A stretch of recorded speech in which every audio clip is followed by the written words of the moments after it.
Jon Jones released footage in which he can be seen giving a high five to the drug tester whom he allegedly threatened to kill as she was leaving along with her colleague after taking Jon's urine sample. Now, Jon has avoided any trial after agreeing to anger management classes to resolve a pair of misdemeanor charges stemming from this drug test. And before you run off with the drug test thing, let me clarify it wasn't related to any failed dope test. Yeah, an odd one here. Finally, he can have a sigh of relief, but this makes us wonder about his legacy and how it's been jeopardized several times by none other than, well, himself. Jon is what I would describe is Jon Jones is a bad guy who's trying to be a good guy. Jon aspired to be the Michael Jordan of the UFC, but this path took a turn when he faced issues with cocaine, had his run-ins with the law, and was involved in multiple battery cases. Yes, ladies and gentlemen, boys and girls, no prizes for guessing. It's Jon himself, his own worst enemy. Let's take a look back at Jones and his past, detailing the lowest of lows in his career. I think I am a bad guy that's trying to be good. Jon Jones, undeniably a significant figure in MMA history, is not new to controversy.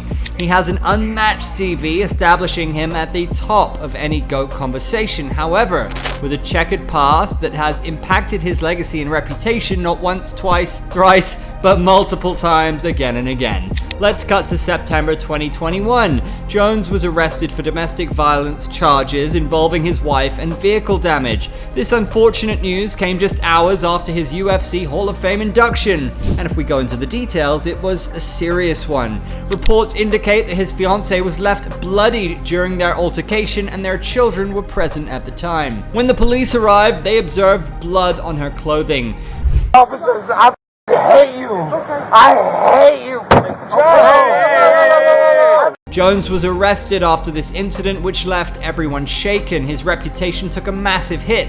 He took a plea deal in this case in Nevada and served no jail time. Seems like he got off the hook easily this time. The MMA gods were kind to him on that occasion. Hey, are you still there? I actually admire that you can actually be this fake and like when the TV comes on, how you can just change. Thank you. You're the scum of the earth. You are a terrible human being. But let's go back to UFC 200. It was supposed to be a spectacle, a bicentennial anniversary of the UFC. UFC packed the card from top to bottom, and the headliner was the rematch the fans wanted. A grudge matchup between Jones and his perennial nemesis, DC. Both went at it from the moment it was announced in April 2016. But all the anticipation and hype around the fight was over when it was revealed that Jones tested positive for performance-enhancing drugs. Just when it looked like he was back on track after a hiatus from the game, he got derailed again. It was like watching a movie where the hero just keeps tripping over his own feet.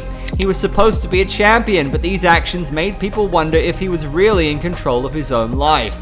Now, if you thought that was bad, buckle up. This wasn't a one-off. Fast forward to UFC 214 in July 2017. Jones had a stunning win against Daniel Cormier via knockout in the third round. Following this win, Jones was hit with a suspension for testing positive for Turinabol, an anabolic steroid. Jon had to vacate his title, and it left a massive question mark over his legacy. It was like a roller coaster of emotions for fans, elation followed by the ultimate betrayal. Coming to fights that have been waved off, Jones has had worse than that. He had been stripped of the title not once, but twice. Let's not forget the DUI charges, and as you might have guessed multiple times, Jones has been arrested on hit and run and DUI charges in the past. He was stripped of the light heavyweight championship following his hit and run charge in 2015. This was the infamous incident where Jones injured a pregnant woman in the other vehicle. After initially leaving the scene, he came back not to help the victim, but to get some cash from the car. He later surrendered to the police. A day later, he was stripped for the first time. He came back from suspension a year later and took a W against Ovince St. Preux. It seemed the prodigal son had returned home. What was supposed to be the promise of a fresh start quickly became a living nightmare. He got caught for a potential doping violation and was thus stripped of the interim title he won against OSP. This was the second time, making Jon the first and only champ to be stripped twice. For a GOAT contender, this has to be the lowest of lows, but Jon has consistently managed to worsen the situation. He followed that up with a third time when he was stripped once he got caught for Tyrannobol after UFC 214. Jon Jones and cocaine were a match made in hell. He has been alleged to have an addiction to the drug. Even before all this was happening, there were rumors that he had some demons inside him that were always ready to take him for a ride. During his ban the first time, he denied being a habitual user of the Colombian marching powder. But at the UFC 214 presser, Jon himself agreed to it live before the media. Why on earth would a professional fighter, just days away from finishing a year-long drug suspension, admit to using drugs, that too, a Class A substance like cocaine? I beat you after a weekend of cocaine. Back-to-back weekends. Cocaine one, your ass the next. That's not exactly keeping a low profile, is it? He seems to take pride in the fact that he beat the guy after a weekend full of partying and doing gear. God bless the champ. When Jones got the first USADA ban, it was just a couple of days before his mega fight with DC at UFC 200. He left Dan to do a lot of searching for his replacement while he himself checked into rehab just a day before the fight. And hold on, Jones faced significant backlash for leaving that rehab after only one day. That's an unusually brief stay for someone seeking help for substance abuse. Many commentators labeled it a mere PR stunt. Whatever the truth is, this didn't do him any favors, as that one-day visit only tarnished his image further. The public in general rejoices at the story of a troubled champion, but when the troubled superstar keeps on falling down because of his own choices, that too, time after time, it becomes harder to cheer for him again. At the end of the day, Jon Jones has a choice. He can either step up and be the fighter we all know he can be, or he can continue down this path of chaos and disappointment. Or probably both, simultaneously being the MMA's bad boy in reality.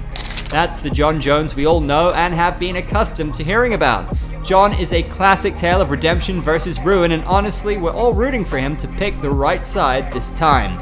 Going back to the question in the beginning, with all this evidence, the answer is quite obvious. He himself has been the one who's tarnished his reputation by being his own worst enemy. However, he'll always be among the GOATs, but as Joe Rogan said, he's a bad guy trying to be a good guy. I'll leave it at that, folks. What do you think of Jon Jones? Do you think his acts will affect his MMA legacy? Is Jones capable of turning it all around, or is he destined to be his own worst enemy forevermore? Drop your thoughts in the comments below, and before you go, a quick question. Who do you think is the most hated champion in the UFC right now?